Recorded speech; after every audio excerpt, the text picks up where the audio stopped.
इतना गुनगुना पानी, बिल्कुल गुनगुना नॉर्मल पानी, जैसे कि अभी गर्मी का टाइम है तो वैसे ही टंकी में गर्म पानी हो जाता है। हेलो फैमिली, नमस्कार, कैसे हैं आप सब? आई होप सब लोग बहुत अच्छे से होंगे। सो फैमिली, आज मैं बात करने वाली हूँ कि प्रेगनेंसी में प्राइवेट पार्ट में दर्द क्यों होता है, क्या कारण होते हैं, कैसे आप इस प्राइवेट पार्ट के दर्द से बच सकते हैं, क्या ये नॉर्मल है, कब आपको डॉक्टर को दिखाना चाहिए। ये सारी बातें इस वीडियो में मैं आपके साथ शेयर करूंगी, तो ये वीडियो आपके लिए बहुत ही ज़्यादा हेल्पफुल रहने वाला है। तो आप पहले से ही इस वीडियो को लाइक कर दीजिए और चैनल को भी सब्सक्राइब कर लीजिए। नोटिफिकेशन बेल को ऑन करके ऑल पर क्लिक जरूर कीजिएगा और आप मुझे इंस्टाग्राम पर भी फॉलो कर सकते हैं। तो चलिए फिर स्टार्ट करते हैं आज का वीडियो। जैसे कि फ्रेंड, जैसे जैसे आपका प्रेगनेंसी का टाइम बढ़ता है, घर में बच्चे का साइज बढ़ना स्टार्ट हो जाता है और घर में बच्चे को जगह देने के लिए आसपास के जितने भी अंग होते हैं उन पर दबाव पड़ना शुरू हो जाता है, जिससे आपको कमर में दर्द, पेट में दर्द, जांघों में दर्द, पैरों में दर्द, स्तनों में दर्द, ऐसे कई दर्द शुरू हो जाते हैं।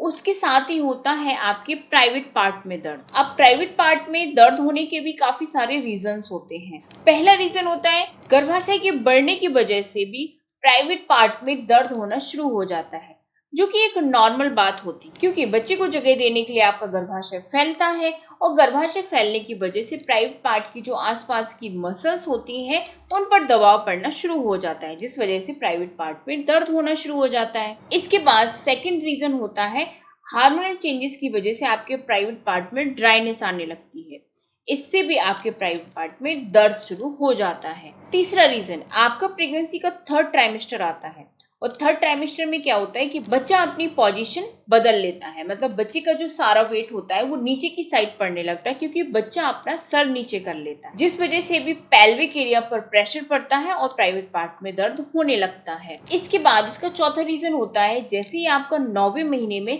सर्विक्स खुलना स्टार्ट होता है तो आपको प्राइवेट पार्ट में तेजी से दर्द महसूस हो सकता है। अब जो प्राइवेट पार्ट में दर्द महसूस होता है वो आपको कई तरीके से हो सकता है, जैसे कि आपको चलने में ज्यादा दर्द हो सकता है, आप जैसे कि करवट बदल रही हैं तो आपको करंट जैसा दर्द महसूस हो सकता है, आप उठ रही हैं, बैठ रही हैं तो वैसे में भी आपको झटके से प्राइवेट पार्ट में दर्द महसूस हो सकता है। तो ये जो दर्द होता है वो बिल्कुल नॉर्मल होता है, ठीक है। आप जानते हैं कौन सा नॉर्मल नहीं है, आपको कब डॉक्टर से मिलना है। तो फ्रेंड्स, आपको लगता है कि आपके प्राइवेट पार्ट के बाहरी हिस्से में आपको ज्यादा दर्द है, अंदरूनी नहीं बाहरी हिस्से में आपको ज्यादा दर्द है, साथ में लाल दाने हो गए हैं, चकत्ते टाइप के आपको हो गए हैं, मतलब टोटली कहने का मतलब है कि आपको इन्फेक्शन की दिक्कत है और प्राइवेट पार्ट में दर्द हो रहा है बाहरी हिस्से में, तो ऐसे में आपको डॉक्टर से मिलना चाहिए। ये फिर डेंजर हो सकता है, क्योंकि प्राइवेट पार्ट का जो इन्फेक्शन होता है वो सीधा बच्चे तक पहुंच सकता है। अब जानते हैं कुछ उपाय जिससे कि आप प्राइवेट पार्ट के दर्द से बच सकती हैं। पहला उपाय तो ये है कि जब भी आपको बैठना है अपने पैरों का लेवल थोड़ा सा ऊपर करके बैठना है, कभी भी क्रॉस करके तो बैठना ही नहीं है आपको पैरों को। जब भी बैठना है पैरों को फैलाकर बैठना है, तो फैलाकर बैठना है तो जैसे कि आप सोफे पर बैठी हुई हैं, आप पैरों को फैलाकर बैठें और अपने पैरों के नीचे, मतलब जो आपका फुट एरिया है वहां पर एक पिलो लगा लें, जिससे कि पैरों का लेवल थोड़ा सा ऊंचा रहे,